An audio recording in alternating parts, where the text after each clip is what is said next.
When you're an entrepreneur with a great idea, it can be daunting to find funding. Startup Raven takes the process out of your hands by helping entrepreneurs connect and learn about potential investors all in one place, without any long-filled forms or 1,000 questions. Sign up for early access at Startuprad.io.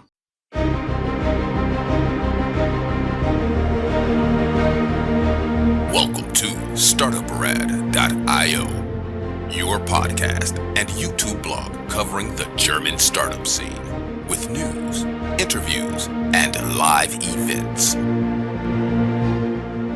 Hello and welcome everybody. This is Joe from Startuprad.io in our series together with Hessen Trade and Invest and their brand European Enterprise Network. We present to you today an interview in our sub-podcast Tech Startups Germany. Therefore, I would like to welcome a returning guest. Hey, Lukas, how you doing? I'm doing great. Hi, how are you? I'm doing good as well. We may hint to our audience that you are a returning guest, having had our last interview back in 2019 with the startup Minds Medical, and apparently something has changed. The thing that changed is Ingo here, because you guys got acquired. And Ingo, can you introduce yourself? Yes, hello. My name is Ingo. As you can see, I'm sitting in the car, not riding the car, parking it, and enjoying the podcast here. So I'm a senior partner with SYNPULSE, a global tech and consulting company, and I will tell more about our story with Lukas and Minds Medical later. Great. Lukas, can you first take us a little bit on the ride that is known to everybody as Corona and recession, how he got through with Minds Medical since, let's say, rule of thumb, outbreak of Corona? So, as some of the listeners might remember, Minds Medical is a machine learning company structuring unstructured data in the healthcare industry and insurance industry, and focused on hospitals back then, still in 2020, to automate processes and reimbursement processes in hospitals. And when Corona hit, basically all the hospitals stopped picking up the phone because they were obviously quite busy with doing other things, and we sort of had to figure out how to deal with that. And SYNPULSE, and that we managed to work through that was no small part, thanks to SYNPULSE and the great people over there, because we just had started a cooperation in the insurance industry for risk pre-inquiries in the disability insurance market, and to build a joint program or joint application there together. And so we completely shifted our focus from only healthcare or mostly healthcare to health insurance and life insurance. And obviously it was a tough time. Back then we were 10 people in the company, had just gotten another funding and kind of the things that also helped surviving Corona, so to speak. But we pivoted and basically left the hospitals to be hospitals and do their thing, and refocused completely on the insurance industry. And got to know SYNPULSE a lot better. We knew each other since 2017, I believe, but started the joint venture there together, and approaching clients and building a great product. And that's one of the reasons we survived, even though with a little smaller team then. Well, the main goal is survival, so congratulations on that. When you've been talking, you could either classify yourself steadily as a big data, as an AI startup, as an analytics startup, or you could say, well, we've been a medtech startup and now we pivoted to be a fintech or insurtech. We are AI structuring unstructured data in fintech and insurtech. So we're joining. We have a clear focus, industry focus, but also a clear technology focus for intelligent document processing, basically. I vividly remember the story of another guest who was in aviation, and basically the same story. Corona broke out. Nobody picked up the phone anymore. So, yeah, you have not been alone, but it's a tough time for all the startups hit there really to survive. And when you pivoted, when you went into financial services, that's the point. It makes sense for Ingo and SYNPULSE to come in. Ingo, can you tell us a little bit about first what the cooperation was all about with Minds Medical? Yeah, I can. Lukas mentioned it already. So it was a specific solution for insurers to classify and extract medical information from documents. And as you were referring to Corona, a funny story on my side, and I know you have listeners in New York. So I spent half of the time of Corona in New York, actually. And what we learned then was, from one day to the other, people didn't pick up the phones and they couldn't access any physical documents anymore. And so digitizing them and reading and understanding them became actually business critical from one day to the other. And that was true in banking, for, let's say, heavy compliance processes and for insurance as well. And I think this is really a global story. And I mentioned at the beginning, we are a global company and we believe what Lukas and his team of Minds Medical, brought to the table is something that has global potential. And it is about, as said, understanding what is in documents, unstructured, and helping key roles, expert roles within insurance companies like underwriters, like claims adjusters, to do their job, but even better, right? So concentrate on understanding what is in the document and not just reading through lengthy pages. We may take a few steps back because depending on the podcast, there is sometimes 60 to 80% of our audience not from Germany. And we may explain that Germans love to be insured on everything. If you do have this kind of insurance on a car, it's called Vollkasko because everything is paid for and therefore it's referred to in German as Vollkasko-Mentalität. So a lot of Germans do like to do a lot of insurance. That's why it's not only a big business here, but it's a big business in Germany. And that's why there's a need for you guys. Ingo, you referred to underwriters that are basically the people in the insurance company.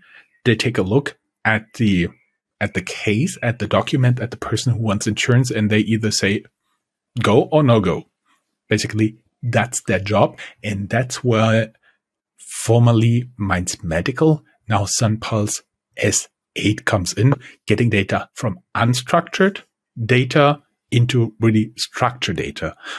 Lukas, what kind of information are we talking about here to support the Vollkasko-Mentalität? So that's unstructured data, especially in the healthcare part, comes in uncounted forms. This can be semi-structured questionnaires where people handwrite some information in it, checking boxes, or it can be doctor's letters, OR letters, or all kind of medical discharge letters, all these kind of things. And to give you an example why to extract this information is quite difficult and can't be hard programmed into a software is that one university hospital in Germany I've been working with has 170 different forms for discharging people. 170 forms, word formats for that. So they come in a gazillion different types. So you need software and you need machine learning, natural language processing to capture that information and actually understand what's in there. And you can't work there with some basic OCR and forms, basically. So it comes in all kinds of forms. And we're talking medical language, we are talking lay language as well. So people describing, especially in the insurance industry, like if I'm describing my heart disease in a certain way, I'm certainly going to describe it as a professor, doctor something, who's talking about that. Or I'm going to say, oh, my back hurts, and somebody from the medical part would describe it fairly differently. So to capture that information. Then it is called lumbago, back pain. Right. So with these kind of difficulties, we have to work on a daily basis with our software, because these underwriters get this information mostly in an email with which is free text already, then questionnaires and all these attachments that they have collected over the years from different doctors from different parts, and this problem is only going to increase in the future when we have the electronic patient file, where they not only collect the data they happen to keep in the last 10 years or that they find somewhere and take a photo of it, but the collected health data in that form is going to be collected in an online repository where then hundreds and hundreds of these unstructured data forms will be presented to the underwriter, and they will be like, oh, now I have to read that? How do I do that with a couple of people in my department? I see the business case. I'll soon get to Ingo again. But I've been doing some research while you've been speaking. There are more than 1,880 hospitals right now in Germany. And if they all have 17 discharge forms, we're talking about more than 30,000 different form pages here just to discharge patients, just in order to give the people here an insight what size we are talking about here. Ingo is already smiling. And the thing is, what you are referring to is Germany is moving slowly into a phase of keeping all medical data on a chip on your health insurance card. So Germany has a legal requirement to have health insurance that usually goes along with a card with a chip on it. And with this, you can give your doctor access to all the data because before that, it used to be the case, you have to fill out like 17, 18, 19, 20 pages because the doctors want to start to understand the patient. And that now changes with this how is it officially called? Digitale Krankenakte? EPA, elektronische Patientenakte, EPA. Okay. And then it totally makes sense if you guys can make a structured data out of that. And I do believe that is where I hand over to Ingo, who will tell us about the business case and how awesome this will be. Oh yeah, it is. And as I mentioned, we strongly believe in let's say the transformation and the accelerated digitization that is going on in the insurance space, in the health space, everywhere. And so when we partnered with Lukas and his team, we built a joint offering very specific for disability insurance in Germany, but we learned that this is actually something, as said, generic. You can improve the situation for everybody, by the way, for the sender, for the receiver, because you're quicker in processing the documents. You make better. What Ingo refers to is actually an occupational disability insurance. Lucas, I'm not really sure if this is existing in any other country out there, maybe Austria and Switzerland as well, but many people listening. It is a very German specific thing, as you say, Vollkasko mentality. But it's a great insurance, and about 30% of the people in Germany have that sort of insurance already, because it protects them from disability during their working lifetime, and helps them feed their family should something unexpected happen, like a disease, an accident, or whatever. So they can do that, and to sell these insurances, brokers are used. and they bring this information to the insurance companies. So that's that. But I think what Ingo was going at is that building this offering for insurance companies in a very specific offering German market, with SYNPULSE 8, we are building a product portfolio, a product ecosystem for the insurance market, for a global insurance and financial industry market, where the intelligent document processing is only one small part of that whole offering we bring to the market. And we want to expand our portfolio, our technologies to financial services and insurance companies all over the world. So it really is about scaling Mainz Medical, focused on a German market, and scaling that to a global audience in insurance and financial services, and leaving that little German space of health insurance and life insurance, and bring this to banks, other insurance, reinsurance on a global scale, and integrating that into the Pulse 8 ecosystem, product ecosystem, where we'll be really a full stop shop consulting and technology company with SYNPULSE and SYNPULSE 8. So this is bigger than Mainz Medical, obviously. Mm-hmm. And don't get me wrong, I totally understand why you could not do this with 4 people. And of course, going a little bit more general totally makes sense. By the way, I just checked, and in 2021, more than 14 million people in Germany had such an occupational disability insurance. So that totally makes sense. So, can you help us a little bit to understand how this acquisition process actually worked? I have in mind you, Lukas, and Ingo sitting in the evening over a beer, and he asks you, "Hey, can I buy you a beer or your company?" Pretty much. We met 2017 at the Munich main train station, and that was the first meeting. And Ingo was kind enough to buy me a coffee, at least, before asking that. No, I'm kidding.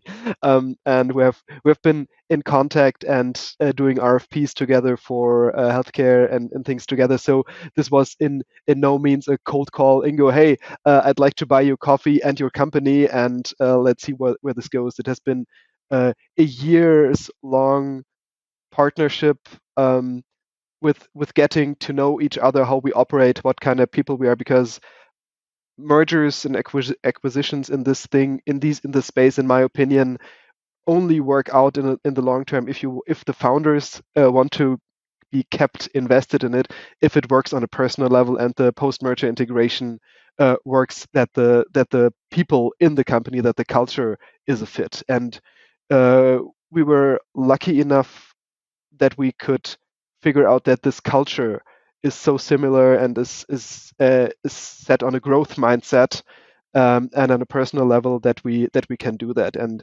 obviously then, Ingo, maybe you can also join in from your perspective, but from my perspective, it was a very natural thing when you approached us and say, hey, the partnership is going great, but what do you think about if we extend that, if we make that more formalized partnership? And for me, that was a very natural question to come. And I was very happy that Ingo asked that question. The whole team joined SYNPULSE. No, I'm not at liberty to say. Oh, too bad. But 100% of Mainz Medical got acquired. 100% of Mainz Medical got acquired. Okay, I see. Thing is, for me right now, I'm interested in how you guys are planning to conquer the world. What are the next steps you guys will be doing here together with SYNPULSE? And by the way, your team remains here in Hessen and Rhine-Main, right? That's right. SYNPULSE is set up as a remote, or especially S8 is set up as a global and remote first company. So obviously we have still the Mainz Medical office in Frankfurt, where the team that remains in Frankfurt regularly meets. But the the main office from SYNPULSE Germany is in Düsseldorf, but we are a global company with our headquarters in Switzerland, and now I think 1,300 people working globally, with a huge growing market in the APAC area, but also expanding to the United States. And S8 already has, I think, 600 people working that, and we're aiming to grow another, I don't know, 30, 40, 50% this year alone. So, and that's actually part of the plan to conquer the world, where I said earlier that Mainz Medical's nucleus of machine learning expertise and products is only a very small part of the offering that is being brought to the market, because we very much believe that our client and our client base wants the stability Ingo was referring to, not only have consultants working there and producing slides and producing management advice, but also building products that scale, that are products that are hosted by somebody who reliable. And this is basically what we're doing. I have been spending the last 3 months since the acquisition to expanding the team. We are now working with a great stable team within SYNPULSE 8, which is in Bratislava and in Frankfurt and in the Rhine-Main area, and working together and expanding our product vision, building our first products, or stabilizing our first products, also for the financial industry. So when we talk about intelligent document processing, we think about a core architecture that is able to process any kind of documents, and then applying use case after use case after use case to that architecture, which the first use case is already being implemented and working at customers. But then we see, okay, something new is coming up, something in a different market that is scalable, that brings huge benefit to the customer, and then we create a new module that is plugged into that, and then we have a new use case. So we can easily scale the core of our application to new use cases. Obviously, always a little bit of retuning the models, the machine learning models, retuning that, retraining that a little bit for a new use case, because it's every time a little bit different. But at its core, we always have this document processing pipeline where some form of unstructured document comes in, is processed by humans, and put into an operating model for an automated process. And the key gap there is the humans being overwhelmed with thousands and thousands of documents in many different verticals. And for our specific clients in insurance and financial services, we're going to help be that little part in the Pulse 8 strategy to help them have better processes and enable them to do what they're really good at. And not reading a piece of paper that has been read 5 times already. I see. What comes to mind from my personal experience is, for example, when you want to open an account for a legal entity. So you have to get all the paperwork for the legal entity, all the paperwork for the people who are actually working on behalf of this entity, maybe the owners, and so on and so forth. So that's quite a lot of stuff you have to do. That was one of the use cases that came to mind for me. Ingo, what kind of other use cases do you have in mind?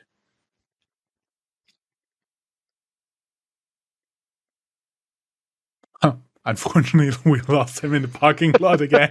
We're really sorry, guys. Here, that is a little bit uncommon here, but Lukas stays with us. By the way, big mental high five that he is here, because he's now in a house owned by his parents-in-law, because he and his family do have corona, and therefore he is still doing this interview. Awesome. Thank you very much. Great. Of course, for you, anytime.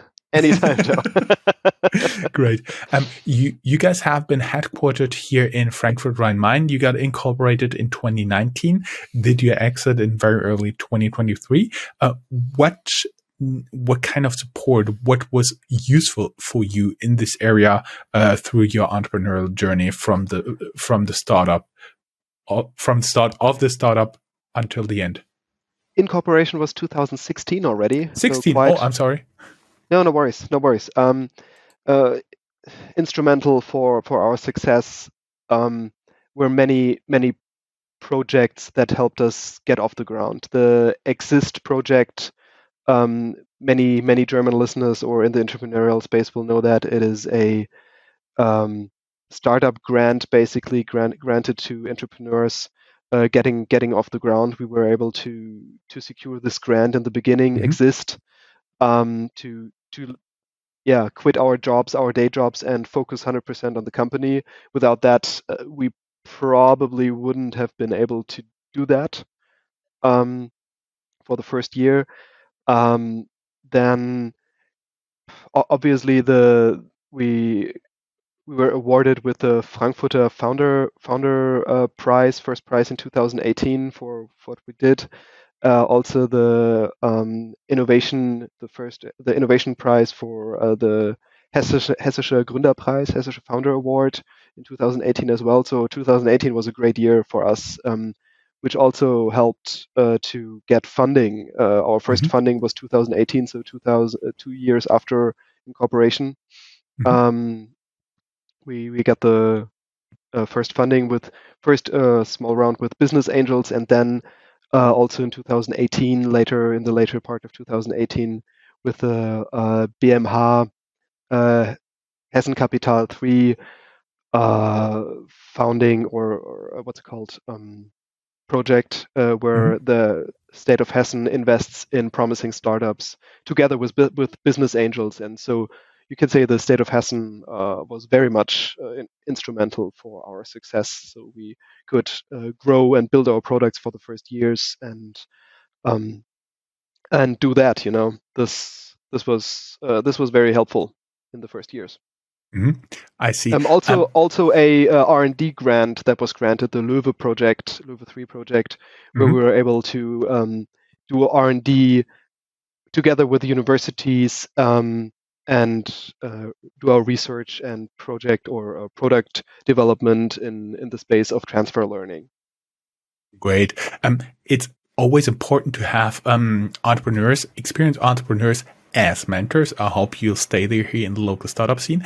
And the very last question, if you would be asked about 1 or 2 suggestions how to improve the local startup system, what would it be? So I think there are great activities already going on with the Unibator from the Goethe University, or the or all the other activities that are going on and that really help.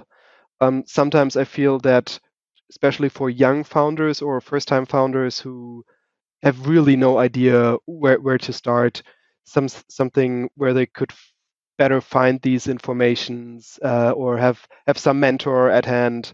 That's always very helpful. But at the end of the day, guys, it's your startup. You want to get it off the ground, so do the legwork, ask the people, and do that. It's not something somebody's just offering you. If you are not able to build your own network and to find these things, then that's on you, on you founders. So that's the easy part of founding a company. The hard work comes after that. So I think the startup ecosystem is set up pretty well, and the help is there if you want it, but go get it. There are great people, great mentors that are willing to help you and put the money where their mouth is, and but you have to shine and do the legwork. You have to shine.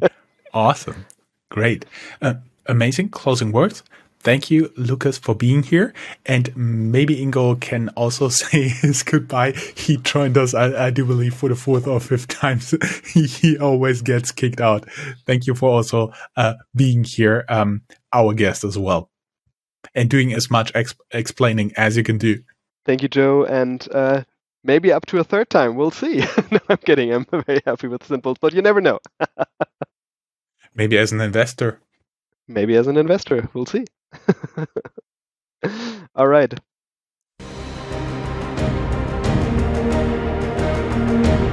That's all, folks.